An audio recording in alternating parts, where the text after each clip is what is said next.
The blizzard came without warning, swallowing the open plains in a curtain of white so thick even seasoned ranchers struggled to see their own hands.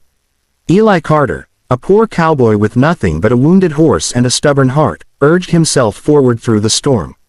He had been heading to town for supplies when the wind knocked him sideways. Just as he considered turning back, he saw something dark collapse into the snow ahead. At first he thought it was debris, but then he noticed a faint movement. Someone was dying out there. Eli dismounted despite the risk. His coat was thin, his boots soaked, and his horse trembling, but he pushed forward.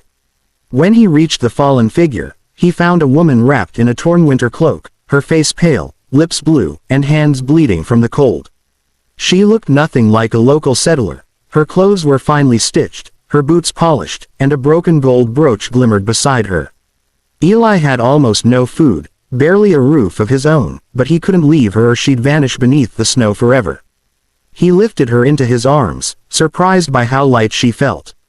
She murmured something, but the wind stole her words. Eli placed her on his horse and led them both toward his small cabin miles away. The storm grew worse, smashing against his face like shards of ice, but he kept walking because turning back meant death for both of them.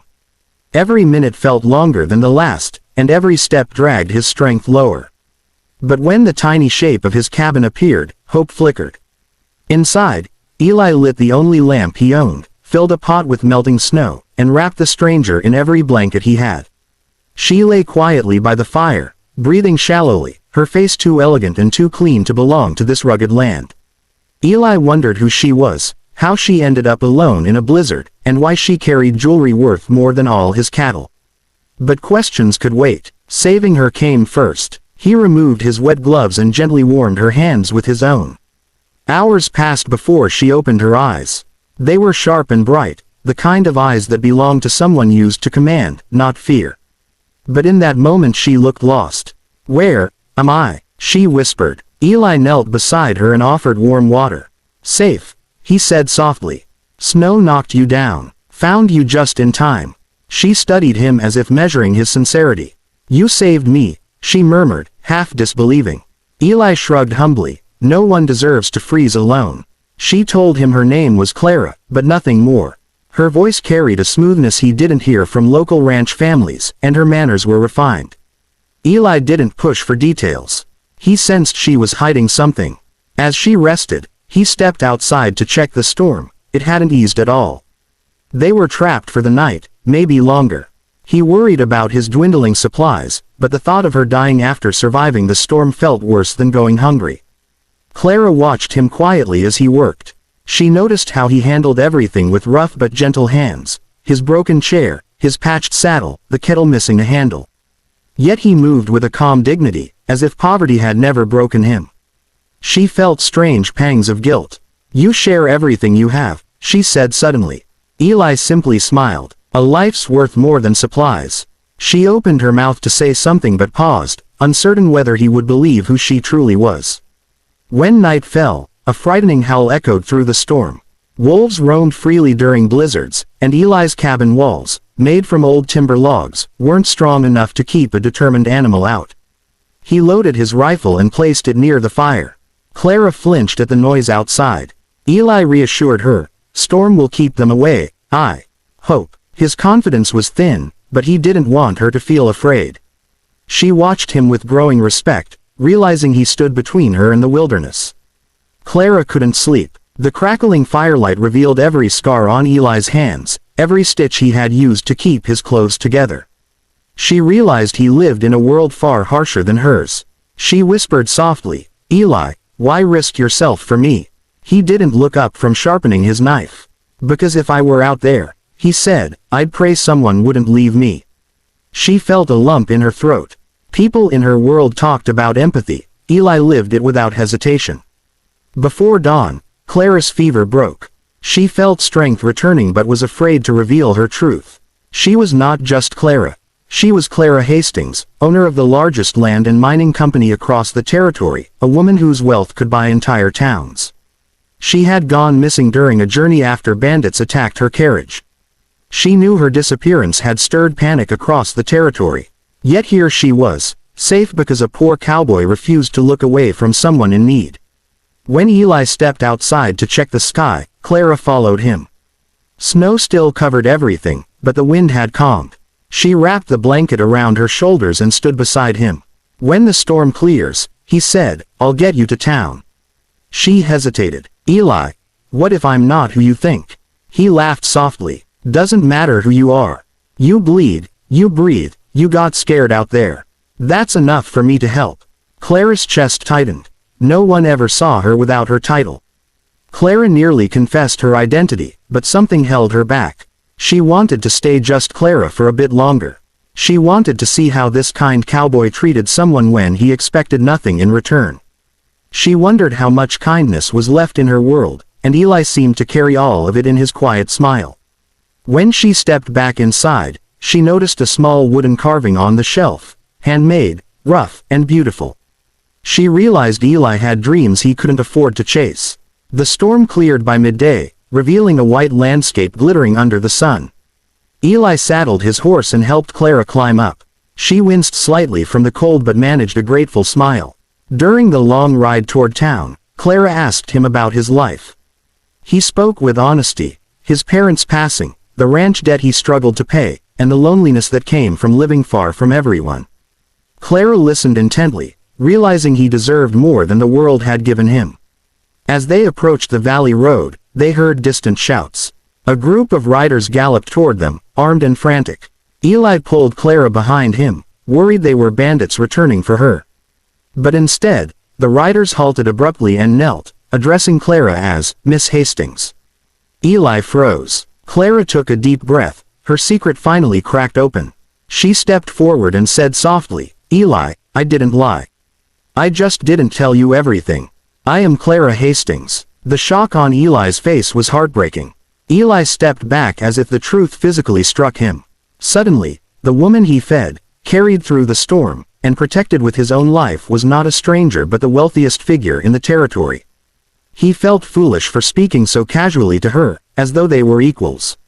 Clara noticed the shift in his eyes, the sudden distance. It pained her more than she expected. She whispered, "I didn't hide it to fool you. I hid it because I wanted to be seen as human." The guards urged Clara to return immediately, but she walked back to Eli. "You saved my life. I won't forget that." He nodded awkwardly. "Anyone would have helped." She shook her head firmly. "No, many would have ridden past me, assuming I was already dead." Eli couldn't argue. He'd seen enough cruelty in the world to know she was right. But her identity changed everything. She belonged to a world of wealth, power, and comfort. He belonged to worn boots and cracked fences. When they reached the bustling town, people rushed to welcome Clara back, cheering and celebrating. Eli watched from the edge of the crowd, feeling completely out of place. Clara looked back at him several times with an expression he couldn't decode: gratitude, longing, regret. But he turned away before she reached him, muttering an excuse to leave. She wanted to stop him, but her world suddenly surrounded her again, pulling her away with responsibilities that had waited for days. Days passed. Eli returned to his ranch, trying to forget the strange connection he felt. Life returned to its quiet rhythm, mending fences, tending cattle, and worrying about the next bill. But Clara couldn't forget him. She sat in her office, staring at documents while remembering the warmth of his cabin and the way he shielded her during the storm. No one in her wealthy world looked at her the way Eli did, without expectation, without fear, without seeing her fortune first. On the fourth morning after her return, Clara made a decision that startled her entire staff. She ordered a small convoy to prepare for travel. When her advisor asked where she was going, she simply replied, "To thank someone properly." She dressed in simpler clothes, tied her hair back, and rode toward Eli's ranch with determination. The townsfolk whispered as she passed, confused why the richest woman in the territory traveled without guards or formalities. Eli was clearing snow from the barn roof when he saw the silhouette approaching. His jaw dropped when he recognized her. Clara Hastings, wrapped in a modest cloak, riding alone toward his broken ranch. He rushed down the ladder, embarrassed for her to see his struggling homestead again. She dismounted gracefully and approached him with the same warm smile she had given in his cabin. "I owe you more than words," she said. Eli shook his head. "You owe me nothing." Clara stepped closer. "Eli, you saved my life. And beyond that, you saw me. Not as Miss Hastings, the millionaire, but as a woman freezing in the snow." Eli swallowed. "Anyone deserves help." She held his gaze. "But not everyone gives it." Silence stretched between them, filled with feelings neither dared to name. Eli found himself staring at her with the same wonder he tried to hide, while Clara felt a comfort around him she never felt among the wealthy elites. She handed him a sealed envelope. "A small thank you," she said. Eli hesitated but accepted it. When he opened it later, he nearly dropped it. The document inside confirmed the ranch debt was cleared, fully paid by Clara Hastings. Panic rose in his chest. He rushed outside and found her still waiting near her horse. "Clara, I can't accept this," he said firmly. She smiled gently. "I didn't buy your gratitude, Eli. I gave you what you deserve, a chance." Eli stood frozen. For years, he dreamed of saving his ranch but never had the means. Clara's gift was more than money, it was hope restored. But he still felt uneasy. "Clara, why did this for me?" She looked down, gathering courage. "Because when I was lying in that snow, I thought I would die. But the moment I opened my eyes and saw you, I felt safe. You gave me something priceless. I wanted to give something meaningful in return." Their conversation was interrupted by distant thunder and the sudden smell of smoke. A wildfire had erupted near the valley, spreading fast with the dry wind.